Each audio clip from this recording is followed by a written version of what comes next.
Bir kunlik anarxiyadan 60 yillik diktatura afzalroq. Tinchlaning. Odamlar nima uchun diktatorlarni bunchalik yomon ko'rasiz? Bir kunlik anarxiyadan 60 yillik tiraniya, ya'ni diktatura afzalroq. Ushbu fikr ilk bor arab teolog va muhaddisi Ibn Taymiya asarida uchraydi. Islomning Shia oqimi ma'no va mohiyati haqidagi The Shia Revival asari muallifi Vali Nasr ham ushbu arab hikmatiga bir necha bor murojaat qilgan. Va ushbu arab hikmati musulmon olamidagi siyosiy mafkurani ham qisman tushuntiradi. So'nggi asrlarda diktatura tuzumi nisbatan musulmon davlatlarda ko'proq saqlanib qoldi.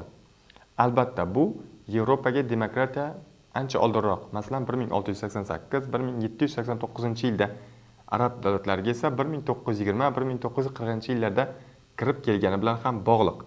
Biroq ba'zi mutaxassislar ushbu jarayonni yuqoridagi o'sha hikmat bilan ham, siyosiy qarash bilan ham bog'laydi. Biroq Garvard universiteti professori Noah Feldman buni biroz boshqacha tushuntiradi. U Iroq keysini misol keltirib, Saddam Husayn davridagi diktatura qanchalik dahshatli bo'lsa-da, u mamlakatda tartibni saqlab turganini aytadi. AQShning ushbu davlatga bosqindan keyin diktatura qulatiladi, biroq mamlakatda anarxiya, ya'ni tartibsizlik, har kim o'zi xohlagan ishni qilish, boshqaruvning yo'qligi, marodyorlik, ya'ni talon-toroj, do'konlar yoki boshqa joylarning aholi tomonidan nazораtsiz talanishi va xaos yuz berganini ta'kidlaydi. Bir natijada bu anarxiya davri Saddamning diktatura davridan ham dahshatliroq kechadi.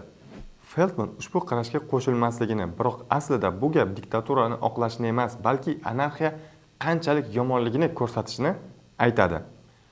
Bu musulmon, o'sha islom olamining o'z tarixida ko'plab anarxiya davrlarini ko'rgani va bundan qo'rqib qolgani bilan tushuntiriladi. Xo'sh, sizning bu boradagi fikringiz qanday? Izohlarda o'z javobingizni yozing.